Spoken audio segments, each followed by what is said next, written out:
the hottest girl I hooked up with in high school, or not in high school, in college, who actually was from my county, weirdly enough, and I didn't know that until after.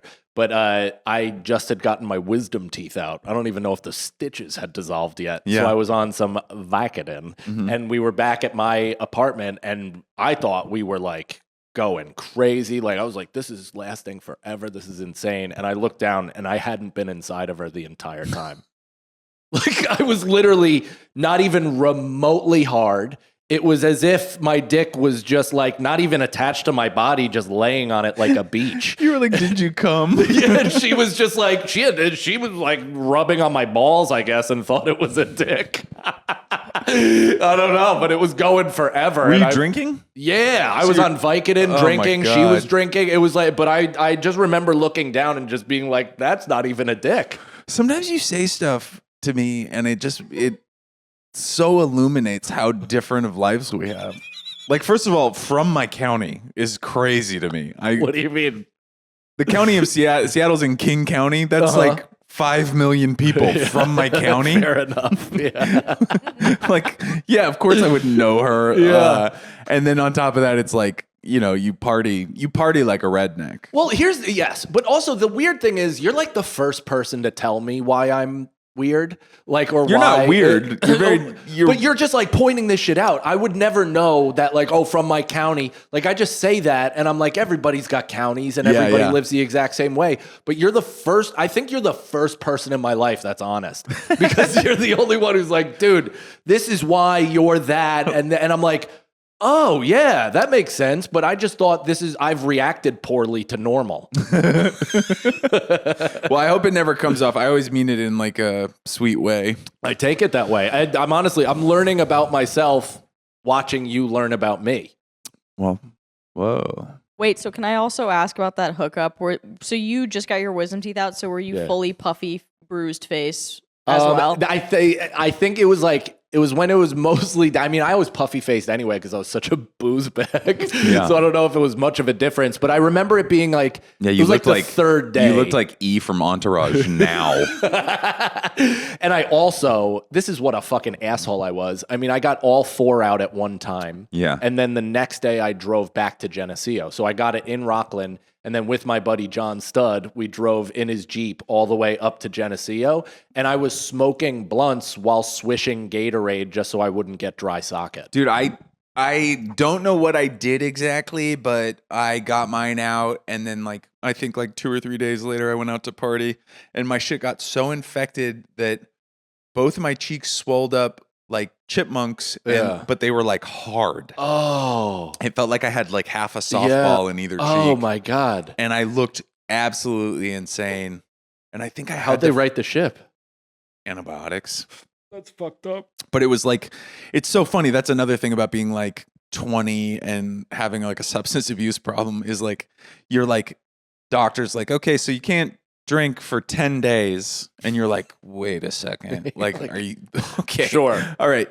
Okay. Yeah. In Russia's gonna, you know, offer an olive branch to the Ukraine, sir. You know, like whatever the reference for that actual I thought that was strong. Thank you. There's better ones. Yeah. You know, but that's exactly, so yes. So I wasn't too concerned about, smoking blunts on fresh, It that's wild. It was dumb, dude. Yeah. And again, like, not until years later did I think that was uncool. Like, I thought I was like, man, I am this committed to blunts. Dude, I'm the coolest. I was like that where, you know, like I would drive back. So when I started comedy, I would drive to Seattle on Sundays to do the open mic at the Comedy Underground. I would stay for Monday. I would do the open mic the next night. And then I would drive back to Bellingham where I went to school and do the week of school, and then on Sunday repeat the process. Sometimes on Wednesdays drive to Vancouver for another open mic. Yeah. But I would smoke a blunt like every time I had to drive a long distance. And I remember this one time I like smoked a blunt and I just was in Bellingham all of a sudden. I was smoking a blunt in Seattle and then like listening to reggae music and like feeling myself and daydreaming, and 90 miles of freeway later I started paying attention and I was like, dude, that is so funny. Dude, I have not paid attention to anything For an hour and a half, I've been driving 80 miles an hour. Whoa, I am cool. Yeah. No, I know I've done that before a couple of years ago where I'm just like, I wasn't on the bridge. I never crossed the George Washington How did I get Bridge. over here? That's bullshit. Wow, I guess I was. I up until I quit smoking weed, I thought I was so bohemian because I smoked spliffs. I thought like that women were like, thought of me as like fucking a poet, but like in a hot way. Yeah. Like, like, oh, this guy's like clearly been to Paris. Are women not into poets anymore? Probably not. Not at all. Is that like a DJ? Well, I guess it depends on the situation, because if it was like someone presenting me with a poem, I think that I would be freaked out by that. Yeah. And be like, that's kind of, as Cannon might say, queefy. Sure. I think we've gotten to like a point of cringe, right? Like where it's like all that stuff like body odor, corniness, poetry. Like we know what a douchebag is so well now. Body odor is such a funny thing to throw into that. Do you know what I mean? Like what we used to think of as like a hot European guy. Sure. Now all of us are like this fucking douchebag. Yeah. It's because we all know about it now. Yeah. It used to be like, whoa, I've never seen a model of man like this. Yeah. But now everybody knows every trick. And he's like it's like a trope on TV shows and movies 100%. And stuff like that. But if you meet a guy who's like job, or at least aspiration, is to be a creative writing poet, not necessarily about you or your love, but about the world in which he sees, what do you take on exactly. So that's what I think. It's like, if you find out and they're not throwing it in your face, then I think it's cool. But that goes for like anything. Like I feel like meeting anyone with any type of, really any job, I guess, if they're not throwing it in my face the second I meet them, then I'm like, oh, that's really cool that you have a cool job and you kept it to yourself.